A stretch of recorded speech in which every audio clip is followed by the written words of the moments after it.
آج ہمارا سفر ہے مشرق وسطیٰ میں واقع عرب جزیرے کے ایک اسلامی ملک عمان کا، اور آج ہم آپ دوستوں کو عمان کی سیر کے ساتھ ساتھ بہت سی دلچسپ و حیران کن معلومات سے بھی آگاہ کریں گے۔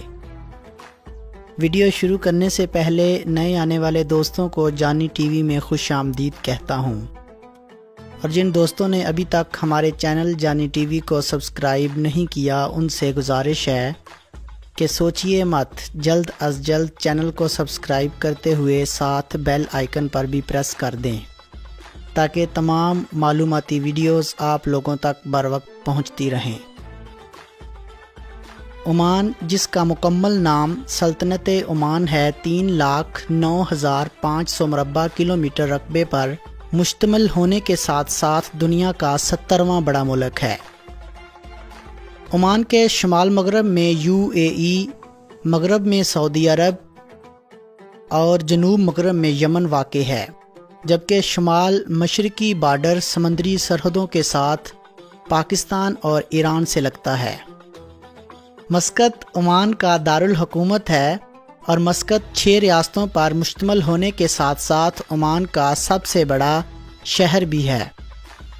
2016 میں لگائے گئے ایک اندازے کے مطابق عمان کی کل آبادی 44,24,762 افراد ہے، اور آبادی کے لحاظ سے عمان دنیا میں 125ویں نمبر پر آتا ہے۔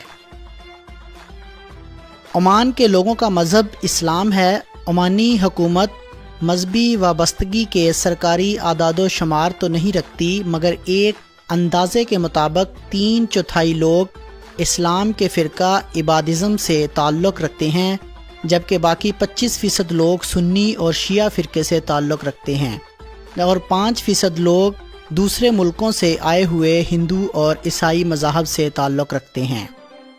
عمان کے سلطان کا نام قابوس بن سعید السعید ہے۔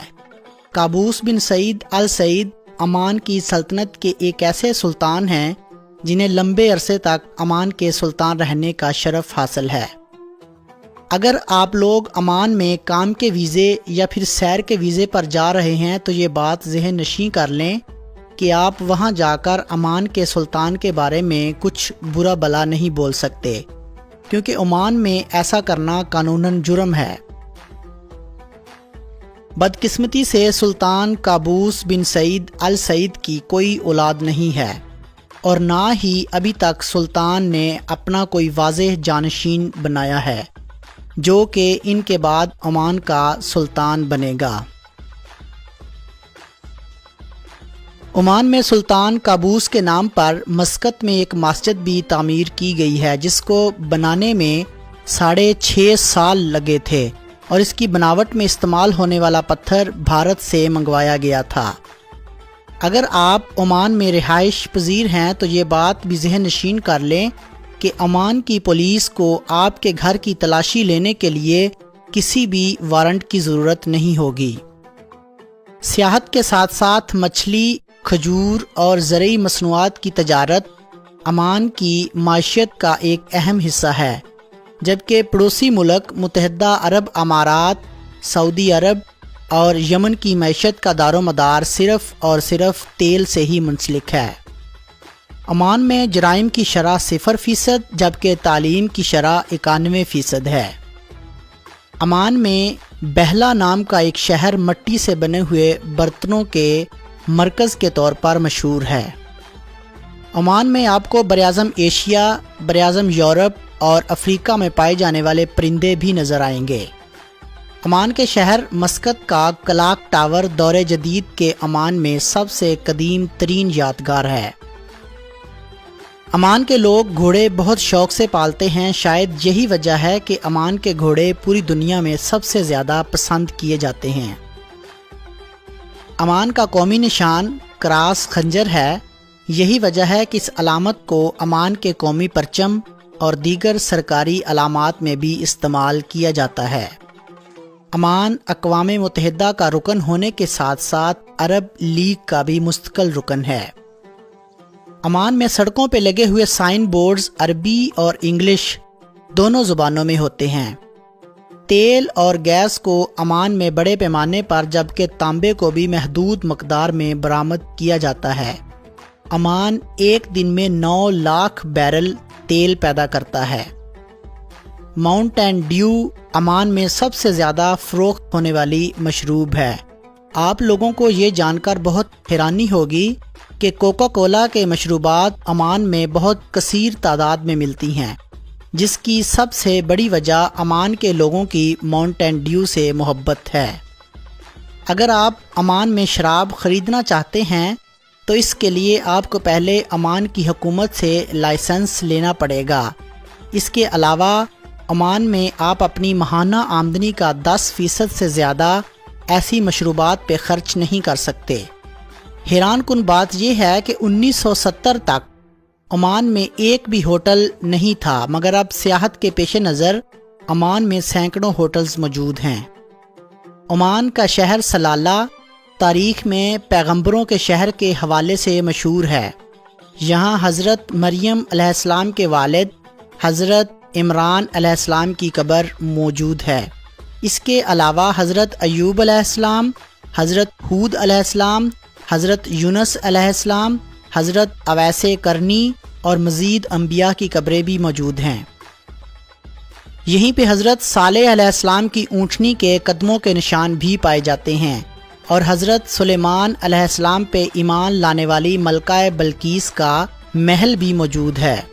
اس کے علاوہ اور بھی بہت سے مقدس مقامات موجود ہیں۔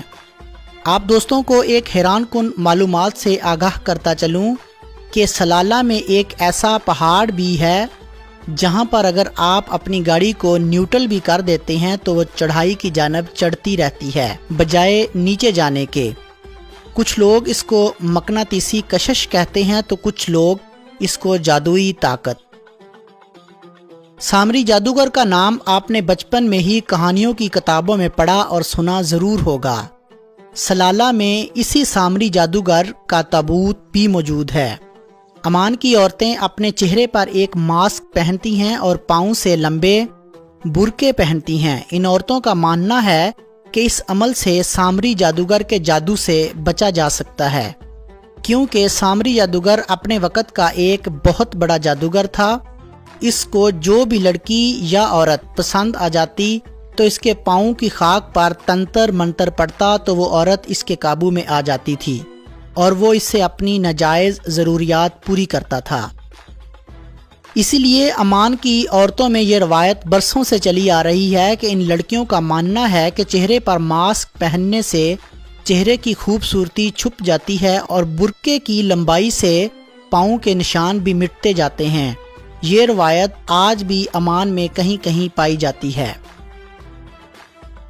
عمان کی لڑکیاں اپنے گھروں سے باہر نکلنا اچھا نہیں سمجھتیں۔ یہی وجہ ہے کہ مسقط کے گلی بازاروں اور بڑی بڑی مارکیٹوں میں آپ کو بہت کم لڑکیاں نظر آئیں گی۔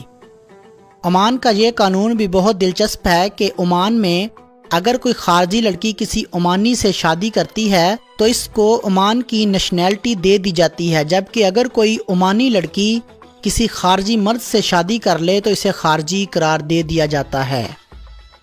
پاکستان کے شہر بلوچستان کے باشندوں کو یہ حق حاصل ہے کہ وہ عمان میں عمانی نیشنلٹی کی درخواست دے کر وہاں کی نیشنلٹی حاصل کر سکتے ہیں، کیونکہ 1958 سے پہلے بلوچستان کا گوادر اور اس کے گرد و نواح کا علاقہ عمان کا ہی حصہ تھا، اور 1958 میں عمان نے گوادر اور اس کے گرد و نواح کا حصہ پاکستان کو $10 ملین میں بیچ دیا، اور اسی وجہ سے عمانی لوگ بلوچیوں کو اپنا بھائی مانتے ہیں۔ عمان میں لبان کی پیداوار برسوں سے چلی آ رہی ہے اور آج بھی عمان کو عمدہ لبان کے لیے ایک اہم ملک تصور کیا جاتا ہے۔ عمان میں کسی بھی خارجی کو ٹیکسی چلانے کی اجازت نہیں ہے، یہ کام وہاں کے باشندے خود کرتے ہیں۔ عربی عمان کی سرکاری اور دفتری زبان ہے۔ عمان کی کرنسی کو عمانی ریال کہتے ہیں اور ایک عمانی ریال پاکستانی تقریباً 270 روپے کے برابر ہے۔ وقت کے لحاظ سے عمان پاکستان سے 1 گھنٹہ پیچھے ہے۔ عمان میں گرمیوں میں درجہ حرارت اوسطاً 40 سے 50 ڈگری اور سردیوں میں اوسطاً 10 سے 20 ڈگری تک ہوتا ہے۔ لہٰذا اگر آپ نے کبھی عمان کی سیر کرنی ہو تو سردیوں کا موسم سیر کے لیے سب سے بیسٹ ہے۔ عمان میں اگر آپ نے اپنے کسی دوست یا پھر رشتہ دار سے بات کرنی ہے تو آپ کو نمبر ڈائل کرنے سے پہلے عمان کا کالنگ کوڈ +968 ضرور ملانا پڑے گا۔ دوستو، یہ تھی میری عمان کے بارے میں انٹرسٹنگ معلومات۔ اگر آپ دوستوں کو آج کی یہ ویڈیو پسند آئی ہو تو میری حوصلہ افزائی کے لیے لائک کا بٹن بھی پریس کریں اور ساتھ ہی ساتھ واٹس ایپ اور فیس بک پر اپنے دوستوں کے ساتھ ضرور شیئر کریں، اور اگلی ویڈیو تک مجھے دیں اجازت۔ اللہ نگہبان۔